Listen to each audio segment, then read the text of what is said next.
This 1 Degree Outside video is brought to you by Attitash Mountain Village. Book your stay directly through the link on our homepage, onedegreeoutside.com.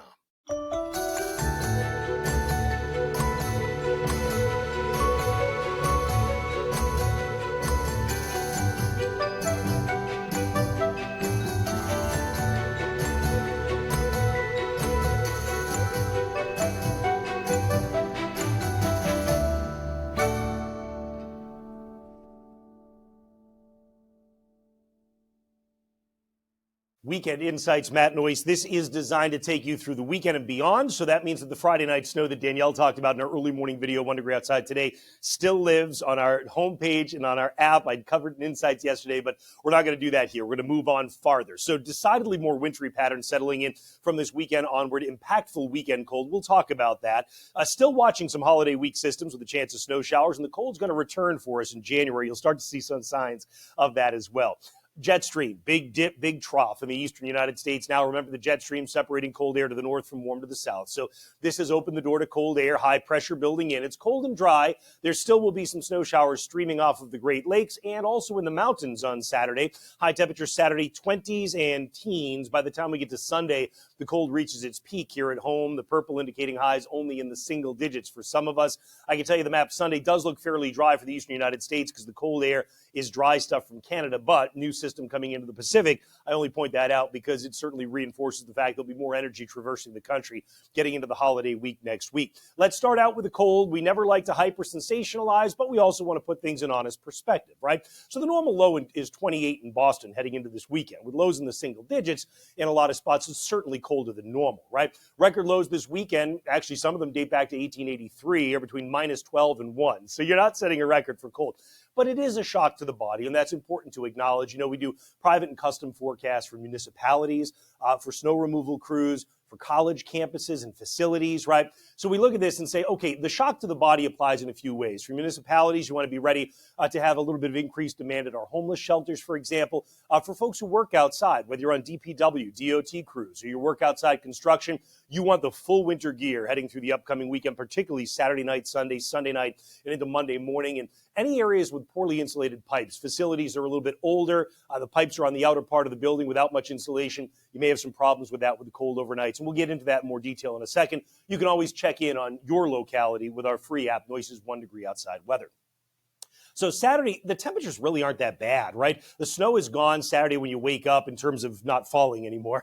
It'll still be on the ground. But nonetheless, temperatures are running about 30 for a high, which is colder than normal, but not terrible. Then the cold really builds in Saturday night. A northwest wind continues. So actual low temperature, single digits north and teens south. Wind chill factor down to the single digits in southern New England, 1 below zero in Fitchburg, and just about 10 to 15 below zero in some parts of northern New England on Saturday night. So this is that real kind of stinging and kind of punishing cold that comes in. Sunday, very cold day for us. That shock to the system during the day. Your high temperatures Sunday are running in the teens across northern New England and 20 south, but with the wind figured in, you're still talking a wind chill single digits in a lot of southern New England and probably right around either side of zero across the north. Now, the wind will die down Sunday night, but that actually poses the greatest risk for anything like pipes freezing, etc., because your actual low temperatures go to 7 below zero at St. Johnsbury. The farther south you come, you've got lows in the single digits, right? So most buildings, most facilities will be fine, but poorly insulated ones may be the ones with a bit of a problem.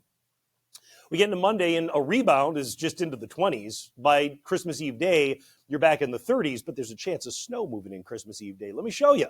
We get rid of the first disturbance, get out of here, and then as we get to the weekend, there's a multi-band, what we call lake effect snow event going on, where you've got several different bands coming off of both Erie and Ontario. What about here at home? Any ocean effect in the Cape? Probably not. There is a chance you can see here as we get into Sunday, but our exclusive in-house guidance keeping it actually just offshore of the Cape with the wind direction. That kind of makes sense, but we'll keep you posted again with an update on Saturday morning when we do our weekend edition. Notice here's that next area coming in when? Oh boy, Christmas Eve day. You know, I actually do think this is probably going to produce accumulating snow for a good portion of New England. The only thing you got to be careful for and not get your hopes too high yet is in far southern New England, because if you track the atmospheric energy, notice where a lot of it's coming in on Tuesday. A lot of it's centered on northern New England. This raises two potentials that would detract from the snow potential in southern New England, especially, let's say, south of the Mass Pike. One is that you may induce a southerly wind and warm things a bit for a change or mix to rain.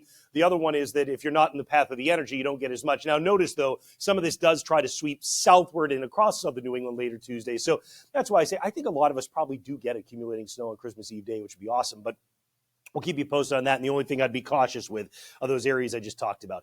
Then you get into Christmas Day, and just so you know, Christmas night, there actually could be another snow shower. I only say that because you've got the storm really organizing to the east, but you've got another disturbance getting sucked into it. So this is Christmas afternoon at 3:15. That's going to dive overhead Christmas night. So there could be a couple of snow showers in the night, too. It's only about a 25% chance, but we'll keep an eye on it.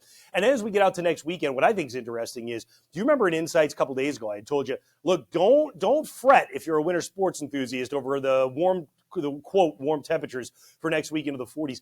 I still believe that because really you don't see a pattern here that's giving you a big southerly wind flow. You don't see something that screams warmth going into next week. And that's why we had originally said that, this is a pattern change and it does last you at least a week. Now, admittedly, next week we are allowing temperatures to rise to the lower and middle 40s as a New England average. Notice the number of disturbances around, though. You've still got rain and snow showers along the way. And notice the end of the 14-day, a high of 33 degrees by January 3rd. We actually think that the cold air is going to be surging back in on top of us again as we get beyond the new year. The pattern does look favorable. So again, winter lovers, look, can I tell you that this is a pattern that's going to produce a blockbuster storm every time? No. And actually, this Friday night storm is a great example. It developed just a little too far south and east. You get some, you don't get a whole lot, right?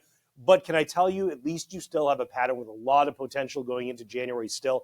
Yeah, absolutely. Swag.onedegreeoutside.com, the website you'd go to if you want to grab our merch, and we appreciate those of you who have.